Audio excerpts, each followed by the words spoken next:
أشهد أن لا إله إلا الله.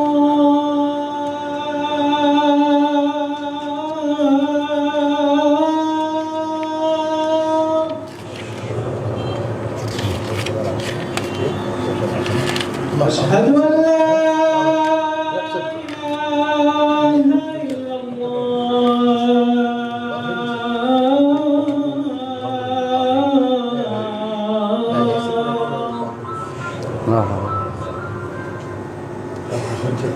أشهد أن محمدا رسول الله.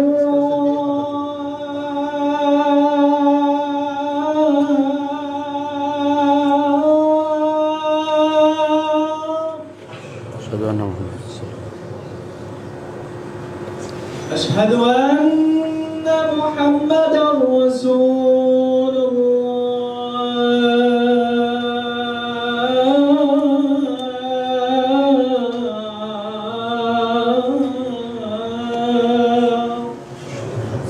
أشهد أن حي على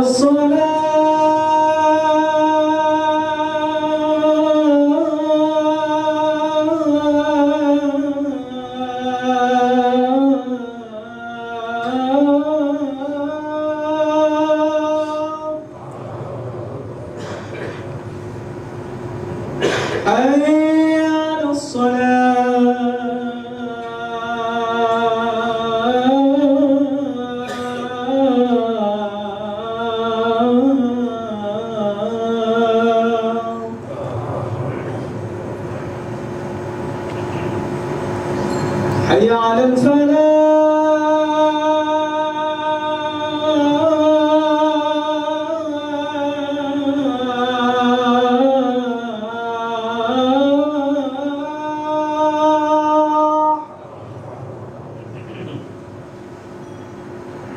حي على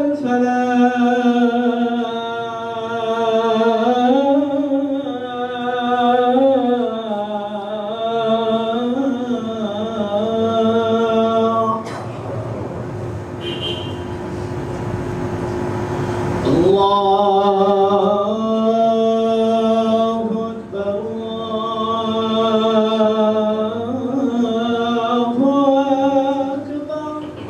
الله لا إله إلا الله.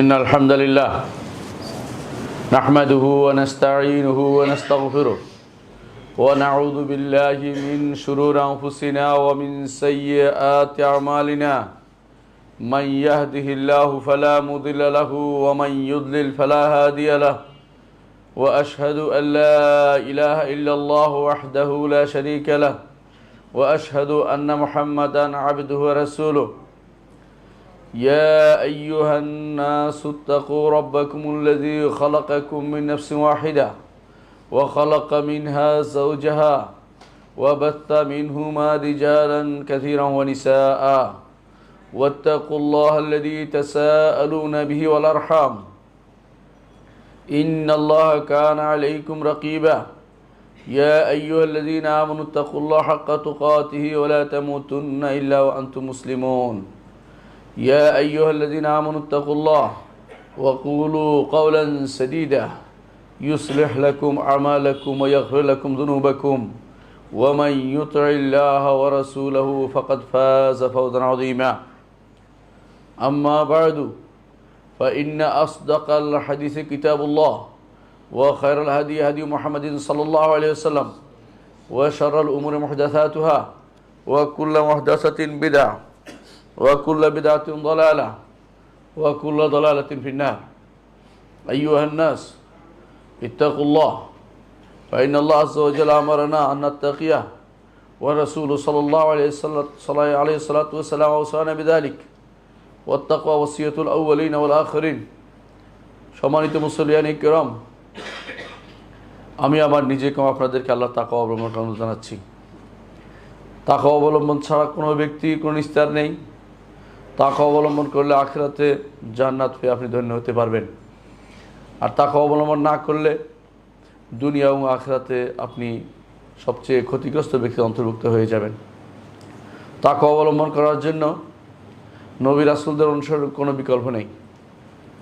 গত পর্বে আমরা আলোচনা করেছিলাম নবী রাসূলদের কী প্রয়োজনীয়তা রয়েছে, মানুষের জন্য নবী রাসূলের প্রেরণে কী প্রয়োজনীয়তা রয়েছে, কেন আল্লাহ তাআলা নবী রাসূল পাঠালেন। সে বিষয়ে আমরা জেনেছি যে নবী রাসূলদের যে আলো নিয়ে এসেছেন সে আলোতেই জগৎ আলোকিত হয়েছে।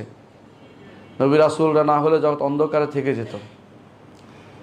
নবী রাসূলদের প্রেরণের পিছনে যে হিকমত আল্লাহ তাআলা কোরআনে কারীম উল্লেখ করেছেন তা হচ্ছে যে বান্দাদের প্রতি দয়া করা। আল্লাহ তাআলা বলছেন, লাকাদ মান্নাল্লাহু আলাল মুমিনিন ইদ বাআসা ফীহিম রাসূলাম মিন আনফুসিহিম। ঈমানদারদের প্রতি আল্লাহ তাআলা দয়া করেছেন, দয়া দেখাচ্ছেন তিনি সেটা করেছেন, কারণ তিনি এমন তাদের থেকে একজন রাসূল পাঠিয়েছেন, মানুষদের থেকে একজন রাসূল পাঠিয়েছেন, এই জন্য তিনি দয়া দেখাচ্ছেন। সুতরাং রাসূল প্রেরণ করা এটা বান্দাদের প্রতি আল্লাহর দয়া, আল্লাহর বিশেষ নেয়ামত, এবং আল্লাহ তাআলা এর মাধ্যমে বান্দাকে উপকৃত করে থাকেন। দ্বিতীয়ত, তিনি রাসূলদের পাঠিয়েছেন যাতে করে তারা হেদায়েতের আলোকবর্তিকা হতে পারেন এবং তারা শ্রেষ্ঠ কর্মকাণ্ডের জন্য আদর্শ হতে পারেন এবং তারা আলোকিত হতে পারেন এবং আকাশে মানুষের জীবনে মানুষের সর্বক্ষেত্রে তারা আলোকিত একটা ফুলের মতো তারা জ্বলজ্বল করতে পারে, তাদেরকে দেখে যেন সবসময় সেখান থেকে আলো নিতে পারে। আজকের দুনিয়ার মানুষ আদর্শ সংকটে ভুগছে। অধিকাংশ পিতা সন্তানকে আদর্শ দেখাতে পারছে না। তাদের পিতাদের ছোটকাল থেকে উচিত সন্তানকে দেখানো যে তোমাদেরকে হতে হবে মুহাম্মদুর রাসূলুল্লাহ সাল্লাল্লাহু আলাইহি ওয়াসাল্লামের অনুসারী, তিনি যা যা করেছেন সেটা তোমাদেরকে করতে হবে, এবং রাসূলুল্লাহ সাল্লাল্লাহু আলাইহি ওয়াসাল্লামকে অনুসরণ করে যারা জান্নাতে গেছে তোমাদেরকে তাদের মতো হতে হবে। এই আদর্শ সংকটে কেন ভুগছে? মানুষ অতি বেশি পরিমাণে দুনিয়ার লোভী হয়ে গেছে।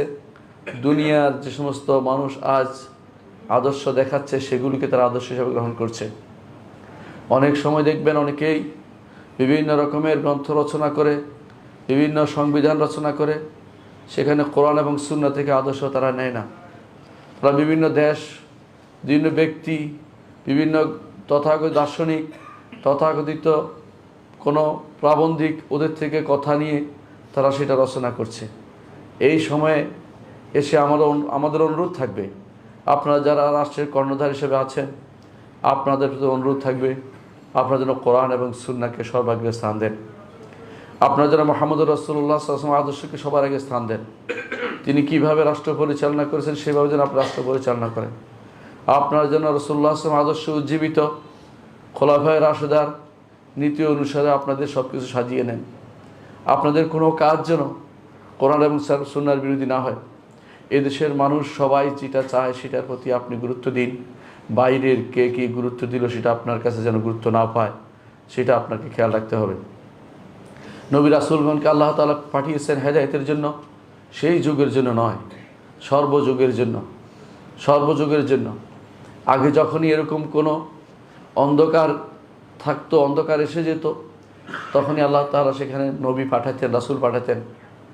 আদম আলাইহিস সালাতু ওয়াস সালামের পরে যখন নূহ আলাইহিস সালামের সময় পর্যন্ত তাওহীদের আলো ছিল, কিন্তু শেষের দিকে এসে শিরক ঢুকে গেল, অন্ধকারে সারা দুনিয়া ছেয়ে গেল। আল্লাহ তাআলা তখন নূহ আলাইহিস সালামকে পাঠালেন। তিনি 950 বছর দাওয়াত দিয়েছেন। কিসের দিকে দাওয়াত দিয়েছেন? যাতে অন্ধকার থেকে আলোর দিকে নিয়ে আসেন, আল্লাহর দিকে মানুষকে বের করে নিয়ে আসেন, সৃষ্টির ইবাদত থেকে বের করে স্রষ্টার ইবাদতে তাদেরকে ফিরিয়ে দেন। যখনই এরকম ঘটনা ঘটেছে, কোথাও শিরিক ঘটেছে, কুফর ঘটেছে, বেদাতের উপদ্রব হয়েছে, তখনই আল্লাহ তাআলা নবী ও রাসূল পাঠিয়েছেন। সেই হিসাবে আমাদের নবী মুহাম্মদুর রাসূলুল্লাহ সাল্লাল্লাহু আলাইহি ওয়াসাল্লাম পরে যেহেতু আর কোনো নবী আসবেন না, আর কোনো রাসূল আসবে না, সেহেতু আমাদেরকে জানতে হবে তিনি যা রেখে গেছেন সেটার উপরেই আমাদেরকে চলতে হবে। তিনি রেখে গেছেন কোরআন, গদ্দাম তরিয়ান, এমন তাজা তরতাজা জিনিস, কিয়ামত পর্যন্ত তা কোনোদিন পুরাতন হবে না। তিনি রেখে গেছেন আমাদের জন্য রাসূলুল্লাহ সাল্লাল্লাহু আলাইহি ওয়াসাল্লাম আদর্শ, যা হেফাজত করার জন্য আল্লাহ তাআলা এমন লোকদেরকে বাছাই করে নিয়েছেন কিয়ামত পর্যন্ত, যারা হাজার হাজার হাদিসকে মুখস্থ জানত এবং তারা সেগুলি লিপিবদ্ধ করে গেছে। সুতরাং আমার সামনে ভরা কলসি থাকতে আমি কেন পানির জন্য হাহাকার করছি? আমি সেখান থেকে কোরআন এবং সুন্নাহ থেকে কেন আদর্শ গ্রহণ করি না? কেন সেখান থেকে নিয়ে আজ আমরা নতুন করে সংবিধান রচনা করি না? কুফরিতে ভরা সংবিধানকে কেন আমরা পরিত্যাগ করি না? এটা আমাদের নিজেদের ঈমানের কাছে প্রশ্ন রাখার বিষয়। সম্মানিত মুসলিয়ানে কেরাম, মুহাম্মদুর রাসূলুল্লাহ সাল্লাল্লাহু আলাইহি ওয়াসাল্লাম তিনি কিয়ামত পর্যন্ত যত মানব গোষ্ঠী আসবে সবার জন্য প্রেরিত হয়েছেন। আর এই কোরআন কিয়ামত পর্যন্ত থাকবে, যতক্ষণ পর্যন্ত আল্লাহ তাআলার ইচ্ছা না হবে তিনি উঠিয়ে নেবেন। যখন মানুষ তার উপর আমল ছেড়ে দিবে তখন তিনি উঠিয়ে নেবেন। এর আগ পর্যন্ত তা থাকবে। রাসূলুল্লাহ সাল্লাল্লাহু আলাইহি ওয়াসাল্লাম আদর্শ থাকবে। যারা কোরআন এবং সুন্নাহ থেকে বিমুখ হবে, আল্লাহ তাআলার কোনো ক্ষতি করতে পারবে না, দ্বীনের কোনো ক্ষতি হবে না, তার নিজেদের ক্ষতি নিজেরাই টেনে আনবে। ওয়ালা ইয়াদুররু ইল্লা নাফসাহ, নিজেরাই শুধু ক্ষতি করবে। আর যে ব্যক্তি দুনিয়াতে আল্লাহ এবং তার রাসূলের আদর্শকে মেনে নেবে, রাসূলদের রেখে যাওয়া সে আদর্শকে সারা জীবন লালন করবে, আখিরাতে তারা জান্নাত পেয়ে ধন্য হবে। আর যারা দুনিয়াতে বিমুখ থাকবে তাদের সম্পর্কে আল্লাহ তাআলা বলেছেন, ওয়ামান আ'রাদা আন যিকরি ফাইন্না লাহু মাঈশাতান দানকা ওয়া নাহশুরুহু ইয়াওমাল কিয়ামাতি আ'মা। যে কেউ আমার জিকির থেকে অর্থাৎ কোরআন এবং সুন্নাহ থেকে মুখ ফিরিয়ে থাকবে, কোরআন এবং হাদিস থেকে মুখ ফিরিয়ে থাকবে, আল্লাহর দেয়া বিধান থেকে মুখ ফিরিয়ে থাকবে, রাসূলের আদর্শ থেকে মুখ ফিরিয়ে থাকবে, রাসূল যেভাবে করেছেন তার বাইরে চলবে, ফাইন্না লাহু মাঈশাতান দানকা, দুনিয়ার জীবনে তার জন্য ভালো কিছু পাওয়া যাবে না, কবরও তার জন্য ভালো কিছু নেই, সংকীর্ণ জীবন তার জন্য থাকবে। কোনোদিন সে শান্তি নাগাল পাবে না। শান্তি করে দৌড়াতে থাকবে, শান্তি সে কোনোদিন পাবে না। শান্তি তো সেখানে রয়েছে যেখানে আমার নবী ছিলেন, যেখানে খোলাফায়ে রাশিদা চলে গেছেন, যেখানে নবী রাসূলদের পথ সবসময় ছিল, সেই পথটি হচ্ছে শান্তির পথ।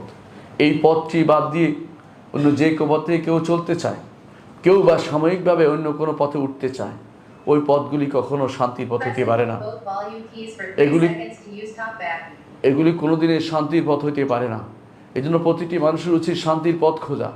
শান্তির পথ এটা ব্যক্তির যেমন প্রয়োজন, সমাজের তেমনি প্রয়োজন, রাষ্ট্রেরও তেমনি প্রয়োজন।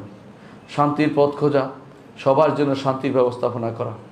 এই জন্য নবী রাসূলদের এই পথে আপনাদের আমাদের ফিরে আসতে হবে। তাদেরকে আল্লাহ তাআলা মানার হুদা হিসেবে পাঠিয়েছেন, হেদায়েতের নূর এবং আলো হিসেবে পাঠিয়েছেন। আমাদের নবীকে সর্বশেষে পাঠিয়েছেন যাতে করে কিয়ামতের আগ পর্যন্ত আর কোনো কারো হেদায়েত কারো কিছু নিতে আমাদের না হয়। সেই জন্য যত রকমের মতবাদ আজ আমাদের সমাজে অনেকের কাছে দেখা যায়, এগুলি কোনোটাই গ্রহণ করা ইসলাম অনুমোদন করে না। সেটা যে কোনো নাম দিয়ে হোক না কেন, ইসলাম ছাড়া আর কোনো মতবাদ, কোনো ইজম, কোনো কিছুর কাজে লাগবে না, কোনোটাকেই গ্রহণ করা যাবে না। মানুষের তৈরি সমস্ত সম্পূর্ণ ইজমকে বাদ না দিতে পারলে আপনার ঈমান শুদ্ধ হবে না। কোরআনে কারিমে আল্লাহ তাআলা এই জন্য বলেছেন যে এরা কোনোদিন ঈমানদার হইতে পারবে না, হাত্তা ইউহাক্কিমুকা ফীমা শাজারা বাইনাহুম, আপনার কাছে যা নাজিল করে তাদের যে সমস্ত ব্যাপারে, তাদের মধ্যে যে সমস্ত ব্যাপারে বিবাদ হবে, সেগুলো তারা যদি কোনো আপনার কাছে নিয়ে আসে বিচার ফয়সালার জন্য, তাহলে তারা ঈমানদার হতে পারবে না, তারা কোনো ঈমানদার হতে পারবে না।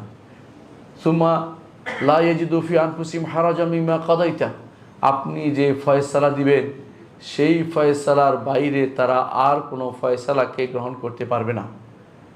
রাসূলুল্লাহ সাল্লাল্লাহু আলাইহি ওয়াসাল্লাম যে ফয়সালা দিয়েছেন, রসুল যে আদর্শ দিয়েছেন, সেটা সব দিকে দিয়েছেন। ইবাদতের যেমন দিয়েছেন, আকীদার যেমন দিয়েছেন, দুনিয়া পরিচালনা আদর্শ তিনি দিয়েছেন, রাষ্ট্র পরিচালনা আদর্শ তিনি দিয়েছেন, সমাজ পরিচালনা আদর্শ তিনি দিয়েছেন, বেচা কেনার আদর্শ তিনি দিয়েছেন, পরিবার পরিচালনা আদর্শ তিনি দিয়েছেন। তাহলে আপনি কোথায় যাবেন? আপনি তার রসুলের আদর্শ বাদ দিয়ে অন্য কোনো আদর্শ যদি আপনি গ্রহণ করেন, আপনি কাফির হয়ে যাবেন। ঈমানদার থাকতে পারবেন না যদি মন থেকে তা গ্রহণ করেন। যদি না জানেন, যারা জানে তাদের সহযোগিতা নিন, যারা জানে আলেম সমাজ আছে তাদের সহযোগিতা নিয়ে একটি সুন্দর আদর্শ সমৃদ্ধ মুহাম্মদ রাসূলুল্লাহ সাল্লাল্লাহু আলাইহি ওয়াসাল্লামের আদর্শ সমৃদ্ধ, তার নির্দেশনা সমৃদ্ধ, আল্লাহর বাণীর অনুসারে একটি সুন্দর সংবিধান আপনি রচনা করতে পারেন, যেটি কখনো আপনার যদি কেউ করতে পারে সে কোনোদিন সওয়াব থেকে মাহরুম হবে না। যতদিন সেটা থাকবে, সে হয়তো কবরে চলে যাবে, সেটা তার জন্য মাইল ফলক হিসেবে থাকবে। আল্লাহর উপর ঈমান এবং বিশ্বাসের বিষয়টি আমাদের সংবিধানে ছিল, এবং যে ব্যক্তি সেটা করে গেছে তিনি কবরে গিয়েও সে সওয়াব পাবেন। আর যারা দুনিয়াতে আছেন তারা যদি এরকমের চেয়ে ভালো কিছু করতে পারেন, তারাও একসময় সবাই কবরে যেতে হবে। সবাই কিন্তু আদর্শ রেখে ভালো কি রাখছেন না খারাপ রাখছেন সেটার উপরে তারা আখিরাতে রিওয়ার্ড পাবেন, পুরস্কার পাবেন। সেই জন্য প্রতিটি মানুষের উচিত, যারা এই আল্লাহ তাআলা যাকে যেখানে ক্ষমতা দিয়েছে তাদেরই উচিত যে আমি কিছুদিনের জন্য ক্ষমতা পেয়েছি, এটাকে জুলুমের হাতিয়ার না বানাই, অন্যায়ের কারসাজি না করি, আমি শিরিক এবং কুফর পথ উন্মোচন না করি, তাওহীদ এবং আকীদা বিশ্বাসের উপর, বিশুদ্ধ আকীদার উপরে চলে এবং আল্লাহ এবং তার রাসূলের পথে চলে আমি আখিরাতের পথকে সুগম করে নিই। এই সুযোগে আমি আখিরাতকে আমার জন্য যথাযথভাবে তৈরি করে নেই। ঈমানদার কখনো আখিরাতকে দুনিয়ার উপরে আখিরাতকে প্রাধান্য দেয়, দুনিয়াকে প্রাধান্য দিতে পারে না। ঈমানদার সবসময় আখিরাতকে প্রাধান্য দেয়। আল্লাহ তাআলা বলছেন কোরআনে কারীমে, বাল তুসিরুনাল হায়াতাদ দুনিয়া ওয়াল আখিরাতু খায়রুন ওয়া আবকা, বরং তোমরা দুনিয়ার জীবনকে প্রাধান্য দিচ্ছ, আখিরাত তো খায়র, কল্যাণকর, আবকা, তা বেশি দিন অবশিষ্ট থাকবে। সুতরাং নবীদেরকে আল্লাহ তাআলা পাঠিয়ে আমাদেরকে যে আলো দিয়েছেন সে আলো থেকে আলোকিত হতে হবে। নবীদেরকে আর যে কারণে আল্লাহ তাআলা পাঠিয়েছেন তা হচ্ছে যাতে মানুষ কোনো ওজর পেশ করতে না পারে। কোরআনে কারীমে আল্লাহ তাআলা বলছেন, ওমা কুন্না মুআযযিবিনা হাত্তা নাবআসা রাসূলা, রাসূল না প্রেরণ করে কাউকে আমরা আযাবদাতা ছিলাম না। যদি রাসূল না প্রেরণ করতো তারা বলতে পারতো যে আল্লাহ আমি তো রাসূল পাইনি, আমাদের বিবেক তো আমাদেরকে এই সমস্ত আকীদা ও শরিয়ার কোনোটাই আমাদেরকে জানতে দেয়নি, বিবেক থেকে আমরা জানতে পারিনি, আমাদেরকে আপনি কীভাবে আযাব দিবেন। কিন্তু আল্লাহ তাআলা তার চেয়ে ওজর বন্ধ করার সত্তা আর কেউ নেই।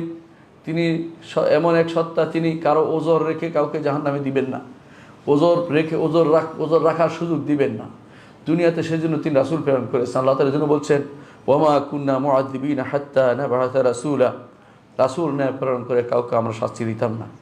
কোরআনে কারীম আল্লাহ তাআলা অন্যত্র বলেছেন, উযরান আও নুযরা, উযরান, যাতে করে ওজর পেশ করতে সুযোগ না দেয়। সেই জন্য আল্লাহ তাআলা ওজরের পথ বন্ধ করে দিয়েছেন, ওজর পেশ করতে পারবে না।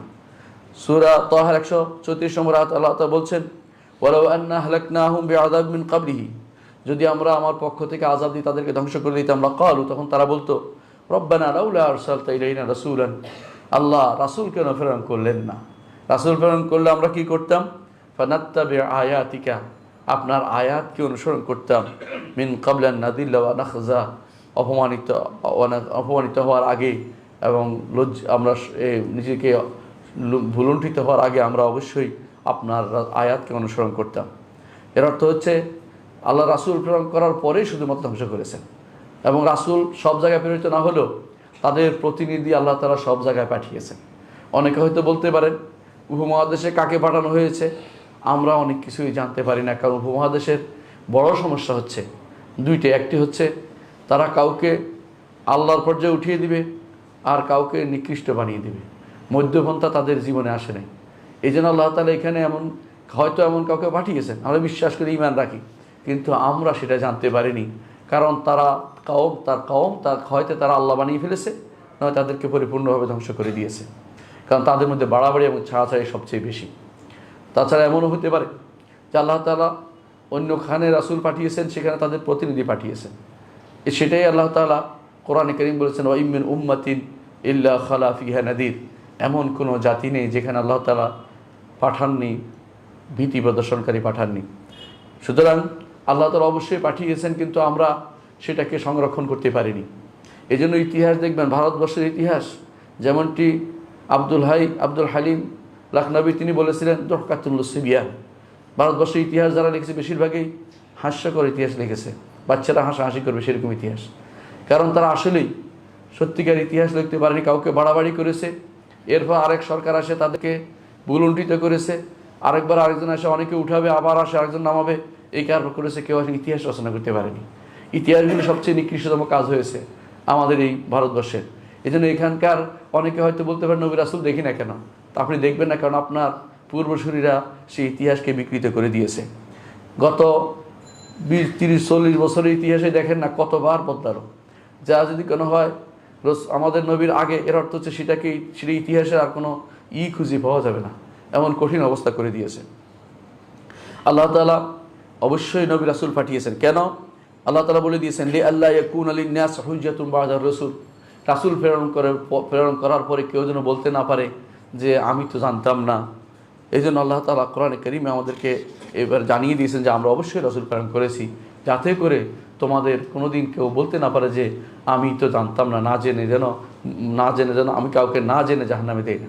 এই জন্য রাসূলুল্লাহ সাল্লাল্লাহু আলাইহি ওয়াসাল্লাম হাদিসে এসেছে যে কিছু শ্রেণী আছে যারা দুনিয়াতে আসছে এমন যে তারা বিবেকবান হয়নি অথবা তারা বুঝতে পারেনি, এদেরকে আল্লাহ তাআলা হাশরের মাঠে হলেও তাদেরকে পরীক্ষা করবেন, বিনা পরীক্ষায় জান্নাত জাহান্নাম নির্ধারণ করবেন না। রাসূলুল্লাহ সাল্লাল্লাহু আলাইহি ওয়াসাল্লাম বলেছেন, ইমাম তাবরানী তার কাবীরে উল্লেখ করেছেন যে কিছু শ্রেণীর লোক আছে তাদেরকে আল্লাহ তাআলা হাশরের মাঠে পরীক্ষা করবেন। তার মধ্যে একটি হচ্ছে, তিনি বলেছেন, পাগল ছিল, আরেকটি হলো বৃদ্ধ ছিল যে বুঝেনি কিছু, ভালো মানুষ ছিল কিন্তু এমন সময় দিন এসে তার কাছে বুঝার বয়স হয়নি। আরেক শ্রেণী হচ্ছে ছোটো বাচ্চা, কাফেরদের ছোটো বাচ্চা। তো এদেরকে আরেকটি হচ্ছে ফাতরাতের মধ্যে যারা আসছে, অর্থাৎ নবী রাসূলদের এক নবী রাসূলের প্রেরণের পরে আরেক নবী রাসূল প্রেরণ পর্যন্ত মাঝখানে যে বিশাল সময় ছিল, সেখানে যদি কোনো ব্যক্তি শিরিক না করে মারা গিয়ে থাকে, তাদেরকে আল্লাহ তাআলা সেখানে পরীক্ষা করবেন। শিরিক করলে কেন মাপ পাবে না? কারণ শিরিক করলে আর কোনো ওজর পেশ করার সুযোগ নেই, কারণ শিরিক তো বিবেক দিয়েও বোঝা যায় যেটা ভালো কাজ না। সে বিবেক দিয়ে বোঝা, নিজ হাতে তৈরি করে সেটা পূজা করে, সেটা ভালো কাজ হতে পারে না। এই জন্য সেটা শিরিক করলে কেউ মুক্তি পাবে না।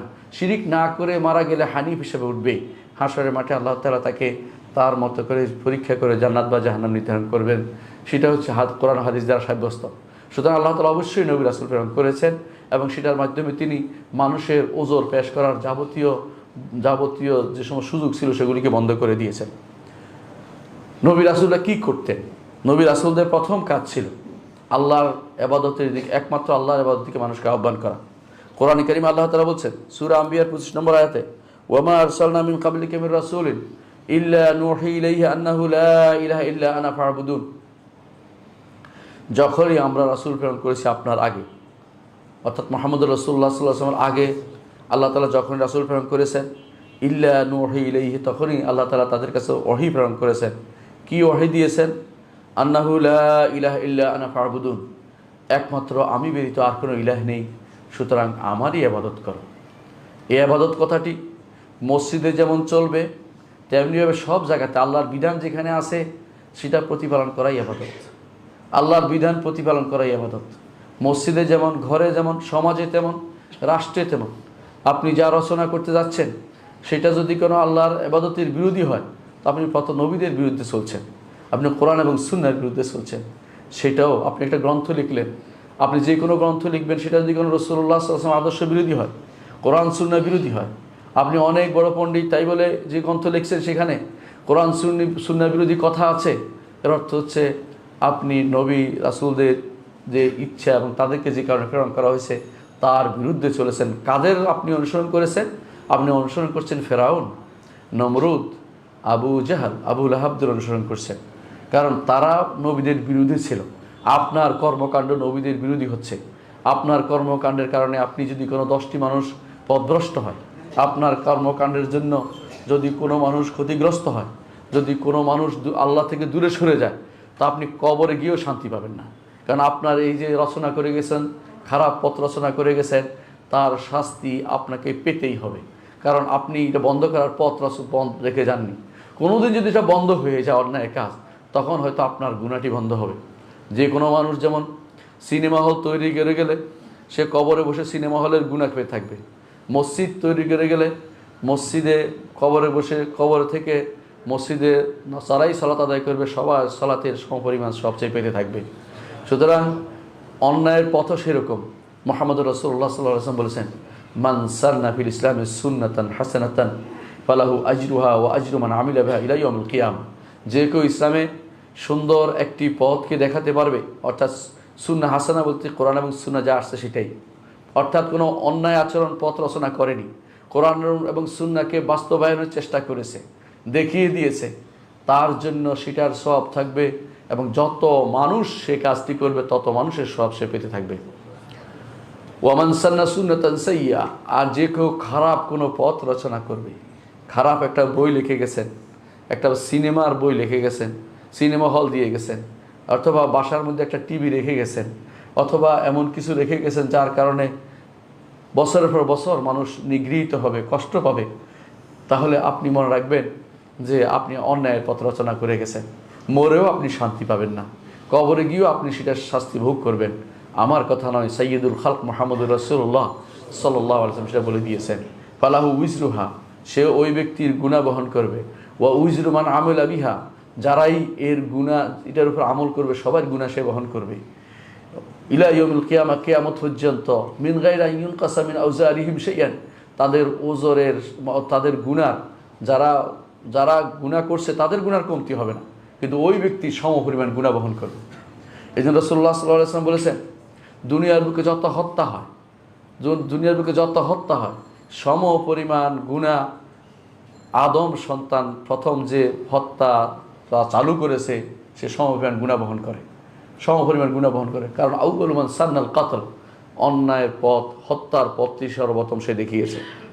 এই জন্য নবী রাসূলগণ যে জন্য প্রেরিত, আল্লাহ ছাড়া আর কারো ইবাদত চলতে পারে না।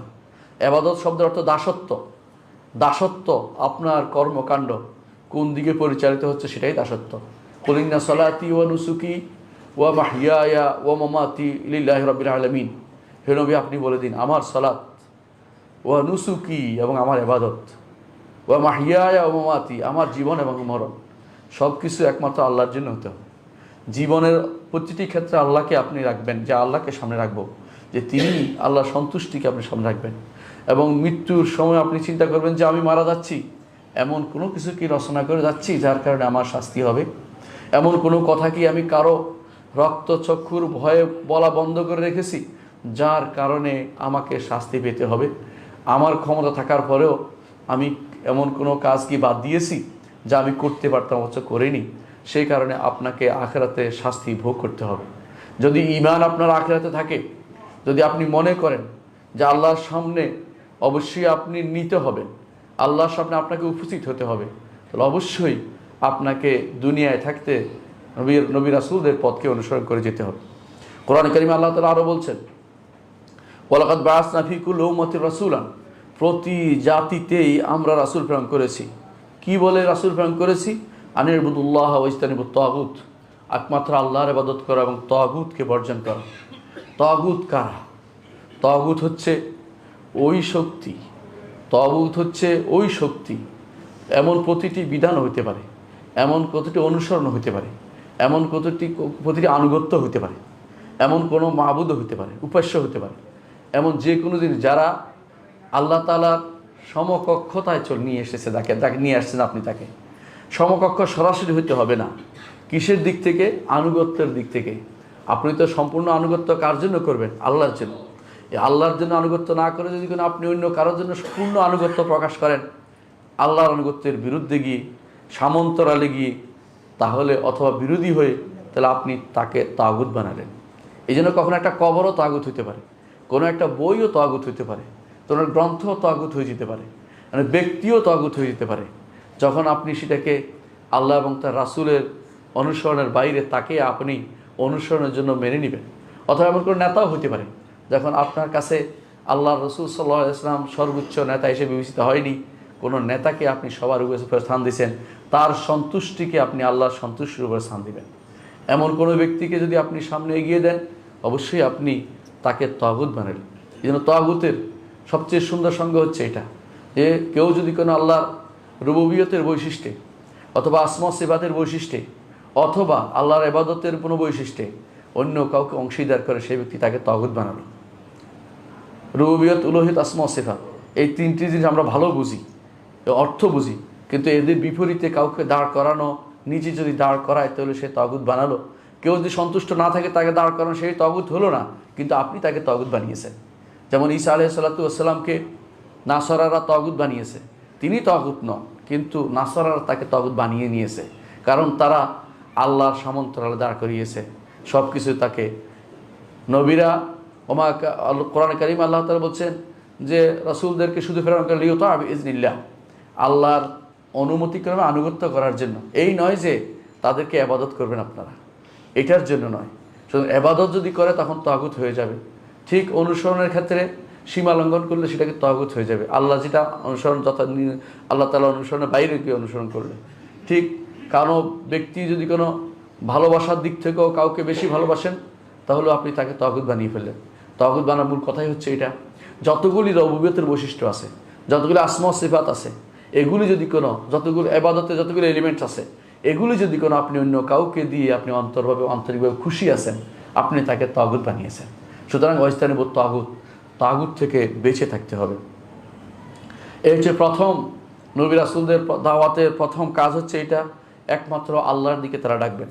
নবী রাসূলদের দাওয়াতের দ্বিতীয় কাজ হচ্ছে এটা, যে তারা মানুষদেরকে আল্লাহর পক্ষ থেকে যা এসেছে সেটা পৌঁছে দিবেন, আল্লাহর কাছে থেকে যা এসেছে সেটা পৌঁছে দিবেন।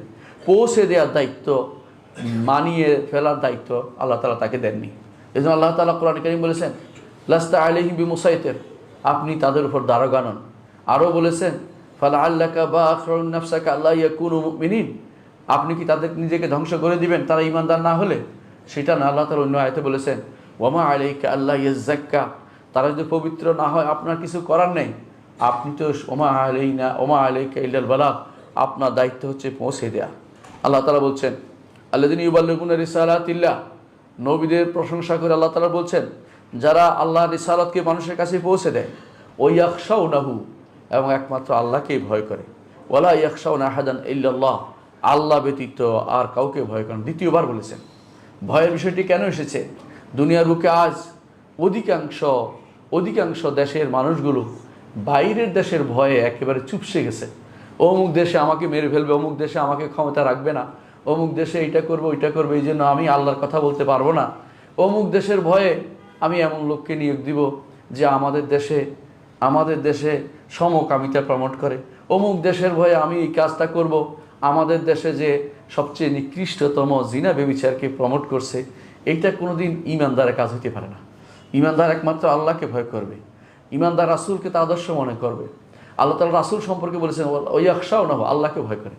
আরও বলেছেন এর বাড়ি ওয়ালা ইয়াখশাউনা আহাদান ইল্লাল্লাহ, আর তারা একমাত্র আল্লাহ ব্যতীত কাউকে ভয় করে। দ্বিতীয়বার বলেছেন, কত গুরুত্ব দিয়ে, যাতে করে আল্লাহর দ্বীনের ব্যাপারে কাউকে ভয় না করে, আল্লাহর দ্বীনের ব্যাপারে কাউকে ভয় না করে।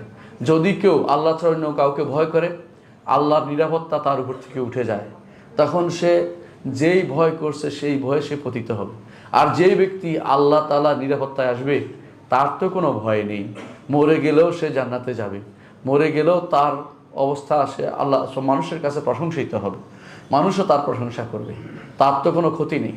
কারণ কিন্তু তার বাইরে আপনি যদি কোনো অনেক বছর বাঁচার জন্য, অনেক বছর রাজত্ব করার জন্য হারামকে প্রশ্রয় দেন এবং শিরিককে প্রশ্রয় দেন, কুফুরকে প্রশ্রয় দেন, তাহলে আপনি অবশ্যই আল্লাহকে ভয় করতে পারলেন না। নবী রাসূলুল্লাহ যে জন্য প্রেরিত হয়েছেন সেটা হচ্ছে একমাত্র আল্লাহকে ভয় করা। নবী রাসূলদের কাজই হচ্ছে পৌঁছে দেয়া আল্লাহর নির্দেশ এবং নিষেধকে পৌঁছে দেয়া। আল্লাহর নিষেধ এবং নির্দেশকে পৌঁছে দেওয়ার এই দায়িত্ব নবী রাসূলদের অনুপস্থিতিতে সেটা করতে হবে উলিল আমরি মিনকুম, যাদেরকে আল্লাহ তাআলা এই ক্ষমতা দিয়েছেন তাদেরকে সেটা করতে হবে, এবং যাদেরকে আল্লাহ তাআলা জ্ঞান দিয়েছেন তাদেরকে সেটা করতে হবে। আলেম এবং উলামা এবং উমারা, দুই শ্রেণীকে নবী রাসূলদের আরাধ্য দায়িত্ব পালন করতে হয়। কোরআনে কারিমে আল্লাহ তাআলা বলেছেন, ইয়া আইয়ুহার রাসূল বাল্লিগ মা উনজিলা ইলাইকা মির রাব্বিক, হে রাসূল আপনার কাছে আপনার রবের পক্ষ থেকে যা নাজিল করা হয়েছে তা অবশ্যই আপনি প্রচার করবেন। ওয়া ইল্লাম তাফআল, যদি না করেন ফামা বাল্লাগতা রিসালাতা, তাহলে আপনি আল্লাহর রিসালাতকে প্রচার করলেন না। আল্লাহু ইয়াসুমুকা মিনান নাস, আপনার ভয় হচ্ছে আপনাকে মেরে ফেলবে, আল্লাহ আপনাকে নিরাপত্তা দিবেন মানুষ থেকে। ইন্নাল্লাহা লা ইয়াহদিল কওমাল কাফিরিন, যারা কাফের তাদেরকে আল্লাহ হেদায়েত দেন। এর অর্থ হচ্ছে যে যারা নবী রাসূলদের দেয়া হেদায়েত গ্রহণ করবে না তারা কাফের, তারা ঈমানদার নয়, তারা ঈমানদার হতে পারে না। আল্লাহ তাআলা তার নবীকে যে প্রচারের দায়িত্ব দিয়েছেন, প্রচারের মধ্যে একটি এলিমেন্টস হচ্ছে তেলাওয়াত করে শোনানো। তেলাওয়াত করে শোনানো। আল্লাহ তাআলা বলছেন, উতলুমা ওহিয়া ইলাইকা মিনাল কিতাব, আপনার কাছে যে কিতাব নাজিল করা হয়েছে এবং আপনার কাছে যে হিকমত নাজিল করা হয়েছে এগুলো আপনি অবশ্যই তাদের কাছে শোনাবেন, তাদেরকে কোরআন তেলাওয়াত করবেন আর হিকমতের বাণী তাদেরকে শোনাবেন, সুন্নাহ তাদেরকে জানিয়ে দিবেন। আল্লাহ তাআলা এই দায়িত্ব, আল্লাহ রাসূল এই দায়িত্ব পালন করেছেন। এই জন্য তিনি বিশাল এক অনুষ্ঠানে, যেখানে বিদায় হজের সে বিশাল জায়গাতে আরাফার মাঠে একত্রিত করে বলেছেন, আলা হাল বাল্লাগতু, জেনে রাখো সাবধান, আমি কি তোমাদের কাছে প্রচার করতে পেরেছি? তারা বলেছেন, অবশ্যই আপনি প্রচার করেছেন, আপনি অবশ্যই উম্মতকে নসিহত করেছেন। রাসূলুল্লাহ সাল্লাল্লাহু আলাইহি ওয়াসাল্লাম তখন বলেছেন, আল্লাহুম্মা ফাশহাদ, আল্লাহ আপনি সাক্ষী থাকেন যে আমি আমার দায়িত্ব আদায় করেছি। এই তাবলীগ নবী রাসূলদের দায়িত্ব, এই প্রচারের দায়িত্ব নবী রাসূলদের। আপনার ঘরে আপনার সন্তান যদি সালাত আদায় না করে আপনি আপনার দায়িত্ব পালন করলেন না। আপনি সমাজপতি, আপনার সমাজে অন্যায় হচ্ছে, গান হচ্ছে, বাদ্য হচ্ছে, আপনি বাধা দিলেন না, আপনি আপনার দায়িত্ব পালন করলেন না, আপনি প্রসার করলেন না, তাদের কিছু বললেন না। আপনার সমাজে নয়, শুধু আপনার পুরো দেশে যদি কোনো কোথাও অন্যায় হয় আপনার দায়িত্ব সেখানে রয়ে গেছে আল্লাহর বাণীকে তাদের কাছে পৌঁছে দেয়া। তারা ভুল করতে পারে কিন্তু আপনি তাদেরকে অবশ্যই সেটা সুন্দর করে পৌঁছে দিবেন।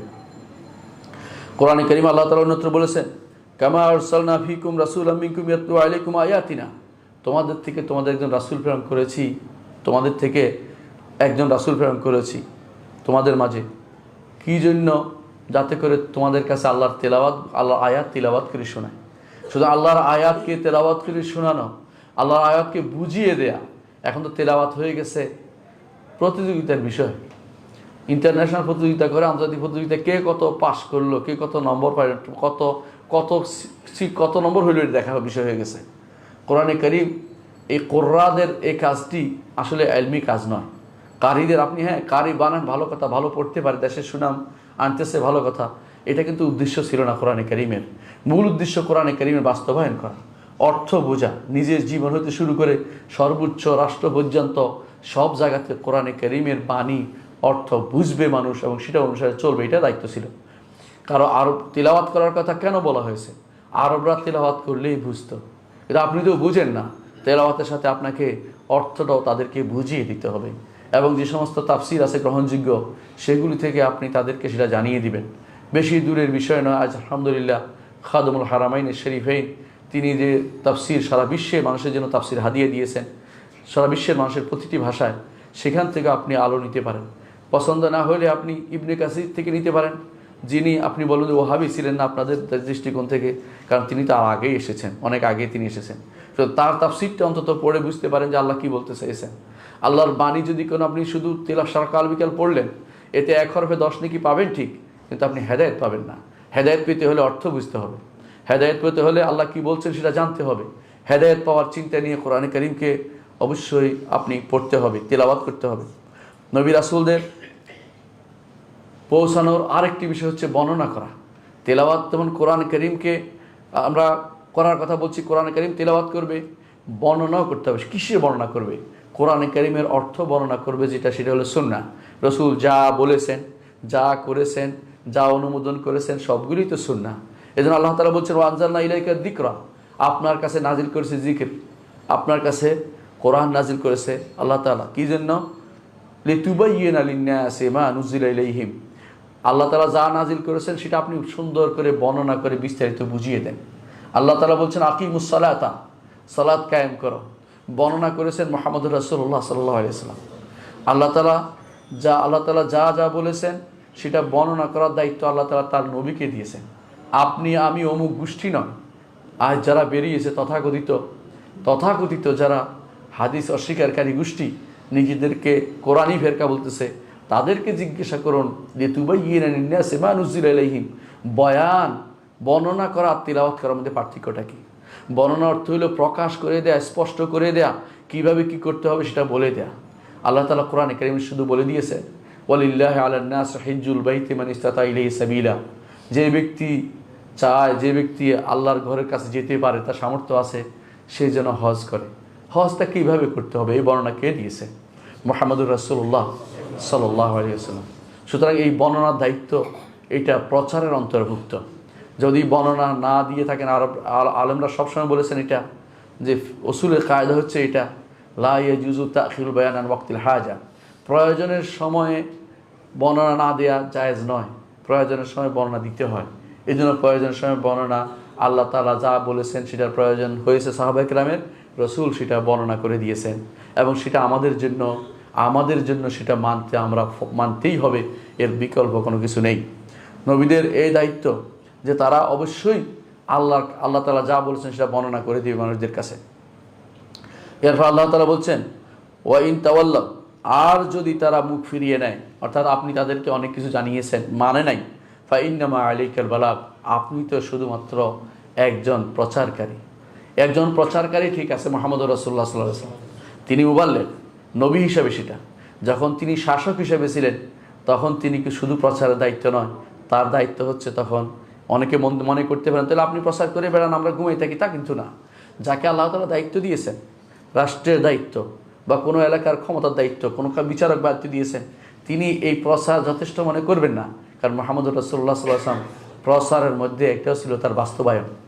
তিনি বাস্তবায়ন করেছেন, চোরের হাত কেটেছেন, জিনা ব্যভিচারকারীর পাথর মেরেছেন, যারা মদ খেত তাদেরকে বেত্রাঘাত করেছেন, এবং যারা ডাকাতি করেছে তাদেরকে উল্টাভাবে কেটেছেন। মুহাম্মদুর রাসূলুল্লাহ সাল্লাল্লাহু আলাইহি ওয়াসাল্লাম এবং দ্বীন পরিত্যাগকারীকে হত্যা করেছেন। অর্থাৎ ইসলামের যে সমস্ত স্থায়ী বিধান যেগুলো আছে, ইসলামের যে সমস্ত স্থায়ী শাস্তির বিধান, কেসাসের ব্যবস্থাপনা তিনি করেছেন, স্থায়ী বিধানগুলোকে তিনি বাস্তবায়ন করে দেখিয়েছেন। একবার দুইবার নয়, বহুবার। কেন তিনি করেছেন? যখন তার হাতে ক্ষমতা ছিল মদিনার রাষ্ট্র প্রতিষ্ঠিত হওয়ার পরে। সুতরাং প্রতিটি রাষ্ট্রপ্রধানের দায়িত্ব হবে মুহাম্মদুর রাসূলুল্লাহ সাল্লাল্লাহু আলাইহি ওয়াসাল্লামের এই কাজগুলি করা। অর্থাৎ তিনি তাবলীগের কাজ করবেন, প্রচারের কাজ করবেন, তিনি তেলাওয়াতের কাজের ব্যবস্থাপনা করবেন, মাদ্রাসা প্রতিষ্ঠা করবেন এবং দ্বীনি প্রতিষ্ঠান তৈরি করবেন। প্রতিটি প্রতিষ্ঠানে দ্বীনের ব্যবস্থাপনা রাখবেন, সেখানে যেন দ্বীন পড়ানো হয় সেই ব্যবস্থাপনা রাখেন। সেখানে এমন শিক্ষকদের নিয়োগ দিবেন যারা তেলাওয়াত করবে, এবং 3 নম্বর হচ্ছে তারা বয়ানও করবেন। রাষ্ট্রপ্রধানের দায়িত্ব হচ্ছে বয়ানের ব্যবস্থা করা এবং কোরআন ও হাদিসের ব্যবস্থাপনা করা, এবং হাদিস বিরোধী যেই সমস্ত ষড়যন্ত্র আজ মাথা ছাড়া দিয়ে উঠেছে তাদেরকে কঠোর হস্তে দমন করবেন। এটা তার দায়িত্বের ভিতরে পড়ে। আর 3 নম্বর হচ্ছে আরেকটি কাজ তিনি অবশ্যই করবেন, তা হচ্ছে কোরআন এবং সুন্নাহয় যে সমস্ত জিনিস এসেছে সেগুলোকে বাস্তবায়ন করবেন। তার ক্ষমতার ভিতরে আছে, কারণ এটা মুহাম্মদুর রাসূলুল্লাহ সাল্লাল্লাহু আলাইহি ওয়াসাল্লাম করেছেন। যদি আমাদের দায়িত্ব হচ্ছে পৌঁছে দেয়া। আলেমরা আলেমের পর্যায়ে থাকবে, তারা বিচারক হবে না কোনো দিন। বিচারকের দায়িত্ব আলাদা, আলেমের দায়িত্ব আলাদা। আলেম শুধু ফতোয়া দিতে পারে, বলতে পারে, মত দিতে পারে। আলেম নিজের হাতে ক্ষমতা তুলে নেওয়ার অনুমতি আল্লাহ তাআলা তার এই কোরআন এবং সুন্নাহ আলেমদেরকে দেননি। তৃতীয় যে কাজটি নবীরা করেছেন তা হচ্ছে, নবীদের দায়িত্ব ছিল মানুষদেরকে কল্যাণের পথে হেদায়েত দেয়া এবং তাদেরকে সিরাতে মুস্তাকিম দেখানো। তারা কিভাবে কল্যাণের পথের মধ্যে প্রথম কল্যাণের পথ কোনটি? প্রথম কল্যাণের পথ হচ্ছে আকীদা বিশুদ্ধ করা। এবং এইটা যদি না হয় তাহলে বাকি কোনোটাই গ্রহণযোগ্য হবে না। আর বিশুদ্ধ আকীদার দিকে ডেকেছেন। প্রত্যেকের আকীদা ছিল, আরবের মুশরিকদেরও আকীদা ছিল। আকীদা না থাকলে যুদ্ধ করতো না তারা নবীর সাথে। আকীদা ছিল বলেই আবু জাহাল, আবু লাহাবরা রাসূলের বিরুদ্ধে তারা চটেছেন। কেন? তারা দেখেছেন যে তাদের আকীদা বিশ্বাস নষ্ট করে দিচ্ছে, তাদের আকীদা বিশ্বাস নষ্ট করে দিচ্ছে। এর বিপরীতে মুহাম্মদ রাসূলুল্লাহ সাল্লাল্লাহু আলাইহি ওয়াসাল্লাম আকীদা বিশ্বাস নিয়ে এসেছেন, এবং সেটা তিনি নিয়ে এসেছেন আল্লাহর পক্ষ থেকে। শুধু তিনি নন, তার ভাইরা এর আগে নবী রাসূলগণ যারা ছিলেন তারাও একই আকীদা বিশ্বাসী ছিলেন। আকীদা বিশ্বাস অপরিবর্তনীয় জিনিস। এই 6টি আকীদা, আমানতু বিল্লাহি ওয়া মালাইকাতিহি ওয়া কুতুবিহি ওয়া রুসুলিহি ওয়াল ইয়াউমিল আখির ওয়াল কদরি খাইরি ওয়া শাররি, এগুলি আদম থেকে শুরু করে শেষ মানুষটি পর্যন্ত একই রকম, কোনো পরিবর্তনশীল ছিল না। সলাতের টাইম পরিবর্তন ছিল, সলাতের ধরন পদ্ধতি পরিবর্তন ছিল, এবং সওমের অবস্থা পরিবর্তন ছিল। হজের জায়গা যদি পরিবর্তন হতেও পারে, যেমন না ফেরেশতারা হজ করে উপরে, ফেরেশতারা হজ করে উপরে, অর্থাৎ তারা বাইতুল মামুরের হজ করে, তেমনি আমরা হজ করি মক্কাতে, সেরকম। কিন্তু এই ইমানিয়াত জিনিসগুলো, যে আল্লাহর উপর ইমান, ফেরেশতার উপর ইমান, কিতাবের উপর, রাসূলের উপর ইমান, আখিরাতের উপর ইমান, তাকদীরের উপর ইমান, এগুলি কোনো পরিবর্তনশীল ছিল না। এগুলি অপরিবর্তনীয়, অলঙ্ঘনীয় জিনিস আপনার সংবিধানে জায়গা করে দেন। আপনি এই অলঙ্ঘনীয় জিনিসগুলো অপরিবর্তনীয় জিনিস হিসাবে সেগুলো উল্লেখ করে দিন। আপনার কর্মকাণ্ডে সেটার প্রচার প্রসার ঘটুক। আপনি, আল্লাহ তাআলা আপনাকে ক্ষমতা দিয়েছেন, আল্লাহ আপনাকে এ নিয়ে জিজ্ঞাসা করবেন। ওমর রাদিয়াল্লাহু আনহু যিনি বলেছিলেন যে ফোরাতের তীরে যদি কোনো একটি মানুষ না খেয়ে মারা যায়, আল্লাহ আমাকে জিজ্ঞাসা করবেন। তখনকার দিনে না খেয়ে মারা যাওয়াটা ছিল বড় ধরনের অপরাধ। কেন? ঈমান আকীদা ঠিক ছিল, না খেয়ে মারা যাওয়াটা রাষ্ট্রপ্রধানের দায়িত্বের ভিতরে পড়ে। ঈমান আকীদা যেখানে ঠিক নাই, রাষ্ট্রপ্রধান দায়িত্ব হবে রাসূলকে অনুসরণ করে। প্রথম দায়িত্ব হচ্ছে যে তারা অবশ্যই হেদায়েতের পথে আকীদা বিশুদ্ধের কাজটা করবেন, এবং আকীদা বিশুদ্ধ কাজটি করার জন্য ফলস্তিন ইনস্টিটিউটে কোথাও যদি কোনো আকীদা বিরোধী কথা থাকে, কোরআন এবং সুন্নাহ বিরোধী, সেটাকে অবশ্যই বাদ দিতে হবে। ওই সমস্ত বিভাগ, ওই সমস্ত কোনো ইনস্টিটিউশন যেগুলো কোরআন এবং সুন্নাহ বিরোধী মত নিয়ে আছে, সেগুলিকে অবশ্যই আপনাকে সেগুলিকে বন্ধ করে দিতে হবে।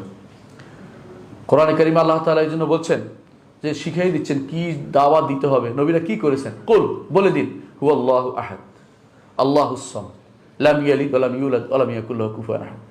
নবীকে বলছেন, বলেন কি? আল্লাহু আহাদ, আল্লাহুস সামাদ, আল্লাহ এমন এক সত্তা, তিনি ব্যতীত আর কোনো অদ্বিতীয় তিনি, আর কোনো দ্বিতীয় কোনো মাবুদ আমার হতে পারে না। আল্লাহুস সামাদ, অমুখাপেক্ষী তিনি। আল্লাহ এই সূরা ইখলাসের দাওয়াতটা আপনি পৌঁছে দেন মানুষের ঘরে ঘরে, এবং এই সমস্ত শিরকি যে সমস্ত আখড়া আছে এগুলোকে তুলে দেয়া, এগুলোকে উচ্ছেদ করা আপনার দায়িত্বের ভিতরে পড়ে। মুহাম্মদুর রাসূলুল্লাহ সাল্লাল্লাহু আলাইহি ওয়াসাল্লাম তিনি আলী রাদিয়াল্লাহু আনহুকে পাঠিয়েছেন, এবং আলী রাদিয়াল্লাহু আনহু আবুল হাইয়াজ আল আসাদিকে পাঠিয়েছেন। কি বলে পাঠিয়েছেন? যে কোনো উঁচু কবর থাকলে সেটা মিশিয়ে দিতে হয় মাটির সাথে। আর যেগুলো উঁচু কবর নয়, শুধু যেগুলি শিরকে রাখা হয়ে গেছে, যেগুলি দরগা নামে পরিচিত হয়েছে, এগুলি অবশ্যই মিটিয়ে দিতে হবে। ইসলামের কোনো আদর্শের ভিতরে পড়ে না। কোনো ব্যক্তি বলে নাই, কোনো আলেম বলে নাই, কোনো ব্যক্তি বলে নাই, কোনোদিন কেউ বলে নাই যে এটা কোনো আদর্শের ভিতরে পড়ে। এটা কোনো মতভেদপূর্ণ মাসআলাও নয় যে অমুক মাযহাবে আছে, এটাও নয়। কোনো মাযহাবে সেটা নেই। কোনো মাযহাবেই সর্বোচ্চ 1.5 হাত পর্যন্ত মানুষ বলেছে উঁচু করা যাবে কবরকে, মাটিকে। তাও বাদাই করতে কোরআনের কারিমে নিষেধ করা হয়েছে, বাদাই করতে হাদিসে নিষেধ করা হয়েছে, বাদাই করতে। এবং যারা বাদাই করে তাদের ঘটনা বলা হয়েছে কোরআনে কারিমে, যে সূরা কাহফের মধ্যে বলা হয়েছে যে যারা বাড়াবাড়ি করেছে তারাই শুধুমাত্র কবরকে মসজিদ বানিয়েছে। ক্বালা আল্লাযীনা গালাবু আলা আমরিহিম লানাত্তাখিযান্না আলাইহিম মাসজিদা। কিন্তু রাসূলুল্লাহ সাল্লাল্লাহু আলাইহি ওয়াসাল্লাম কবর বাদাই করতে নিষেধ করেছেন, কবরের নাম লিখতে নিষেধ করেছেন, কবর উঁচু করতে নিষেধ করেছেন, কবরের দিকে ফিরে সালাত আদি করতে নিষেধ করেছেন, কবর উঁচু কিছু হলে মাটির সাথে মিশিয়ে দিতে বলেছেন, আবার কবরকে অসম্মান করতেও নিষেধ করেছেন, কবর উপর দিয়ে জুতা নিয়ে হাঁটতে নিষেধ করেছেন, এবং কবর ঠেস দিতে নিষেধ করেছেন। এগুলি সবই হচ্ছে রাসূলুল্লাহ সাল্লাল্লাহু আলাইহি ওয়াসাল্লাম আদর্শ। আমি যদি কোনো আল্লাহ তাআলা আমাদেরকে যেখানে আছেন সেখানে এই আদর্শ বাস্তবায়ন করার চেষ্টা চালিয়ে যেতে হবে। সেটা যদি আপনার হাতে ক্ষমতা থাকে হাত দিয়ে করবেন, না হলে অবশ্যই মুখ দিয়ে বলতে হবে। চুপ থাকতে পারেন না। আমি আশ্চর্য হই, বিরাট দরগার পাশে অনেকে মাদ্রাসা খুলে বসে আছে, বিশাল মাদ্রাসা। সেই মাদ্রাসাগুলিতে কেউ দেখে না দরগার কি হচ্ছে। দরগার মধ্যে ইবাদত হচ্ছে, সেখানে তারা বলতে পারে ইচ্ছাগুলো দিন রাত 24 ঘন্টা সেখানে লোক লাগিয়ে ফেলতে পারে। ছাত্রদের প্রথম দায়িত্ব হবে এটা, যে এখানে ইবাদত হতে পারে না, আপনারা এটা করতে পারেন না, কেন এসেছেন এখানে?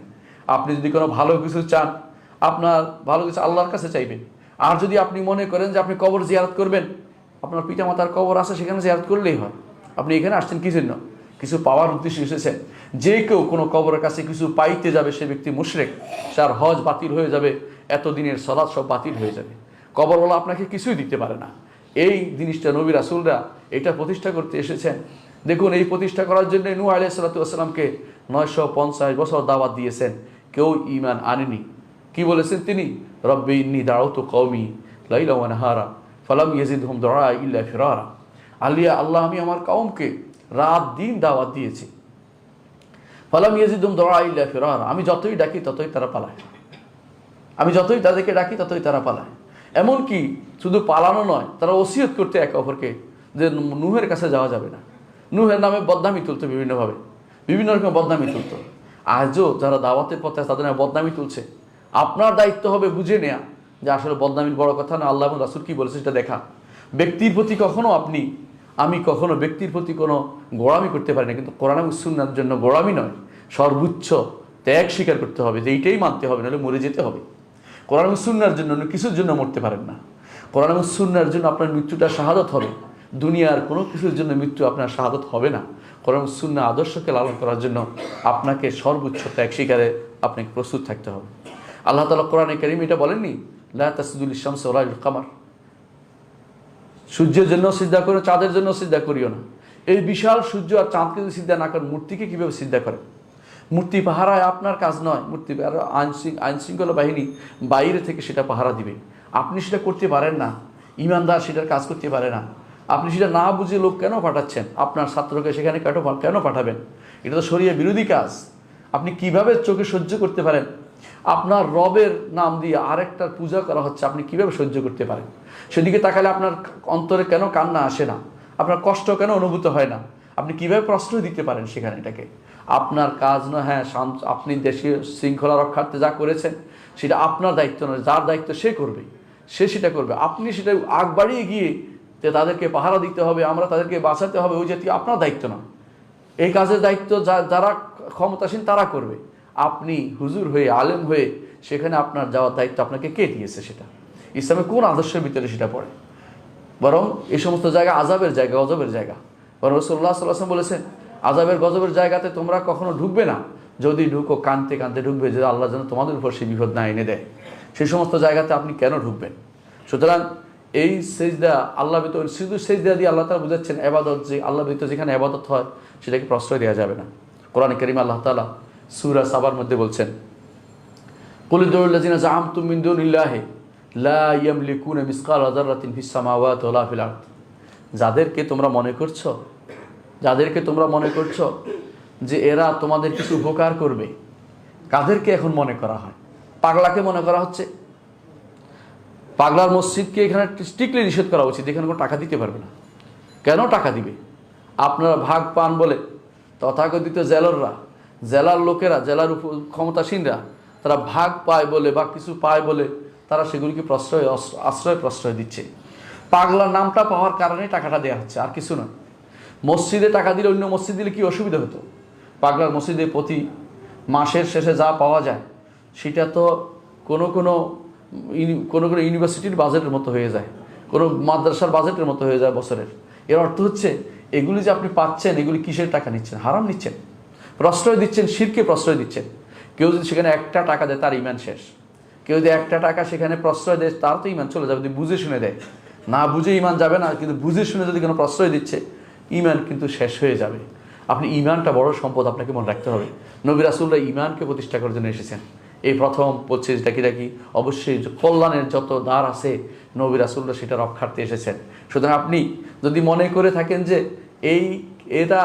যেগুলি আল্লাহ ব্যতীত এগুলি আপনার উপকার করতে পারে বা ভালো করতে পারে বা কল্যাণ করতে পারে, আপনি কিন্তু আল্লাহর সাথে শরীক করলেন। আল্লাহ তাআলা এই শরীককে বন্ধ করার জন্য সূরা সাবার 22 এবং 23 নম্বর আয়াতে বলেছেন। কয়টা অপশন বলেছেন একটু খেয়াল করবেন। বলেছেন লা ইয়ামলিকুনা মিসকালা যাররাতিন ফিস সামাওয়াতি ওয়ালা ফিল আরদ। আসমান জমিনের এক রাই পরিমাণ জিনিসও তারা মালিক নয়। অর্থাৎ পাগলা বলেন, শাহজালাল বলেন, শাহপারান বলেন, অথবা গরিবুল্লাহ শাহ বলেন, এরা রাই পরিমাণ জিনিসেরও মালিক নয়। আসমান জমিনের মালিকানা তাদের নাই। মালিক না থাকলে দিবে কি করে? আরেকজনের সম্পদ দিতে পারে কেউ? কখনো দিতে পারে না। তারপর আল্লাহ তাআলা বলছেন ওয়ামা লাহুম ফীহিমা মিন শিরকিন, অনেকে হয়তো বলতে পারে মালিক নাই, কিন্তু অংশীদারিত্ব আছে। আল্লাহ বলছে অংশীদারিত্বও নাই। দুনিয়ার বুকে কেউ কিছু দিতে পারে বলে আমার অংশটা আমি দিচ্ছি, এটা বলতে পারে, কিন্তু তাদের কোনো অংশীদারিত্বও নাই। অংশীদারিত্ব না থাকলে পাগলা আপনার কিছু দিতে পারে না, কোনো ব্যক্তি দিতে পারে না। সাইয়্যিদুল খালক মুহাম্মদুর রাসূলুল্লাহ সাল্লাল্লাহু আলাইহি ওয়াসাল্লাম তিনিও আপনাকে কিছু এখন আর দিতে পারেন না। দুনিয়ার জীবনে যখন জীবিত ছিলেন তখন তিনি অনেক কিছুই দিতেন, যে তার কাছে আসতো তিনি প্রাণ খুলে সব দিয়ে দিতেন। তার মৃত্যুর পরে আখিরাতের জীবনে তিনি জীবিত, সেই জীবনের সাথে দুনিয়ার জীবনে কোনো সম্পর্ক নেই। সেখানে আপনি যদি চান আপনি কাফের হয়ে যাবেন, মুশরিক হয়ে যাবেন, তার কাছেও কিছু চাইতে পারবেন না, তার কাছে আপনি সুপারিশও চাইতে পারবেন না। সুপারিশ কার কাছে চাইবেন? আল্লাহর কাছে, যে আল্লাহ তাকে আমাদের জন্য সুপারিশকারী বানিয়ে দিন, এটা আপনি বলতে পারবেন। কিন্তু আপনি তার কাছে সুপারিশ চাই, আল্লাহ রাসূলুল্লাহ আমাদের সুপারিশ করেন, আমাদের জন্য সুপারিশ করে, এটা বললে আপনি মুশরিক হয়ে গেছেন, হজ বাতিল হয়ে গেছে। মক্কাতে হজ করে গিয়ে মদিনাতে মানুষ ঈমান বাতিল করে ফেলে, এইভাবে বাতিলটা হয়। তাহলে আপনি মালিকও নন, অংশীদারও নন। বাকি রয়েছে একটা, সেটা কি? সেটা হচ্ছে আল্লাহ তাআলা বলছেন ওমা আলাহু মিনহু মিন যাহির, আসমান জমিন রক্ষার্থে এবং দুনিয়ার সব সৃষ্টি রক্ষার্থে আল্লাহর কোনো সাহায্যকারীও প্রয়োজন হয় না। দুনিয়ার বুকে হয়তো বলতে পারেন আমি আপনার সম্পদের মালিক নই, অংশীদার নই, কিন্তু আপনার সম্পদ পাহারা দিচ্ছি, আমার কথা শুনতে হবে। আল্লাহ তাআলা বলছেন পাহারা দেওয়ার দরকার লাগে না, আল্লাহর কোনো সাহায্যকারী লাগে না। ওমা আলাহু মিনহু মিন যাহির, দুনিয়া সৃষ্টি করতে কারো আল্লাহর কোনো সাহায্যকারী কিছু আল্লাহ তাআলা করেন নাই, আল্লাহর কোনো সাহায্যকারী লাগে না। এর অর্থ শিরকের তিনটি জিনিস অবশ্যই আল্লাহ তাআলা উপরে ফেলে দিয়েছেন, আর কোনো কারণে কেউ শিরক করতে পারে না। এই শিরককে বন্ধ করার জন্য আর একটা জিনিস বলে দিয়েছেন, ওয়ালা তানফাউ শাফাআতু ইনদা, তার কাছে কোনো সুপারিশও কাজে লাগবে না যদি না তিনি অনুমতি দেন। এর অর্থ হচ্ছে এই যে যারা আজ কবরে ঘুরে বেড়াচ্ছে, মাজারে ঘুরে বেড়াচ্ছে, অথবা বিভিন্ন জায়গাতে আজ কিছু পাওয়ার জন্য টাকা দিচ্ছে, মান্নত করতেছে, অথবা জবে করতেছে, অথবা হাজার হাজার টাকা খরচ করে সেটাকে মর্মর পাথর দিয়ে বাধাই করে দিচ্ছে। আমি আশ্চর্য হয়েছি, বিগত সরকার আমলে সেটা একটা কবর ছিল, সেটাকে বাধাই করছে, নিচ থেকে শুরু করে পাহাড়টা পুরোটা বাধাই করে দিচ্ছে চট্টগ্রামে। এরকম একটা টঙ্গিতে দেখেছি আসার সময় সবসময় পড়তো একটা বাঙ্গাসুরা, এটাকে বাধাই করে একেবারে মর্মর পাথর দিয়ে বাধাই করে দিচ্ছে। এই যে খরচ করলেন আপনি, হাসরের দিন আপনি এটা যেন আফসোস করবেন, এবং শুধু আফসোস নয়, এই খরচের জন্য যেমন আফসোস করবেন, ঈমান হারা হওয়ার জন্য আফসোস করবেন। রাসূলুল্লাহ, আপনি যে ঈমান হারার পথ রচনা করেছেন, রাসূলুল্লাহ সাল্লাল্লাহু আলাইহি ওয়াসাল্লাম যেটা কবরকে ভাঙতে বলেছেন, আপনি কবরকে সুন্দরভাবে প্রতিষ্ঠা করে দিয়েছেন। সুতরাং হেদায়েতের পথ হচ্ছে, প্রথম পথ হচ্ছে তাওহীদের দিকে আহ্বান জানানো, তাওহীদের দিকে আহ্বান জানানো। কোরআনে কারীম আল্লাহ তাআলা বলছেন যে ওয়া মান ইয়াকুল মিনহুম ইন্নী ইলাহুম মিন দুনি ফাযালিকা নাজি জাহান্নাম কাযালিকা নাজি যালিমিন। এভাবে আল্লাহ তাআলা জালেমদেরকে এভাবে শাস্তি দেন। কেউ যদি বলে যে আমার ইবাদত করো সব কিছু বাদে, আল্লাহ তাআলা তাকে অবশ্যই জাহান্নাম দিয়ে শাস্তি দেবেন বলেছেন আল্লাহ তাআলা। এর অর্থ হচ্ছে সূরা আম্বিয়ার 29 নম্বর আয়াতে বলছেন যে দুনিয়ার বুকে কেউ এরকম ডাকতেও পারবে না যে আমার এখানে মাজার করো, মানত করো, আমার এখানে পূরণ করো। কেউ যদি সেটা করে সেই ব্যক্তি অবশ্যই শিরকে রচনা করতে হবে। নবী রাসূলগণ এটা বন্ধ করার জন্য এসেছেন, এই কল্যাণের পথকে রচনা করার জন্য এসেছেন। নবী রাসূলদের আরও যে সমস্ত কাজে তারা প্রেরিত হয়েছেন সেগুলো ইনশাআল্লাহ আগামী খুতবাতে আপনার সাথে আবার দেখা হবে। আকুলু কাওলি হাযা ওয়া আস্তাগফিরুল্লাহ লি ওয়া লাকুম ওয়া লিসাইরিল মুসলিমিন ফাস্তাগফিরু ইন্নাহু হুয়াল গফুর।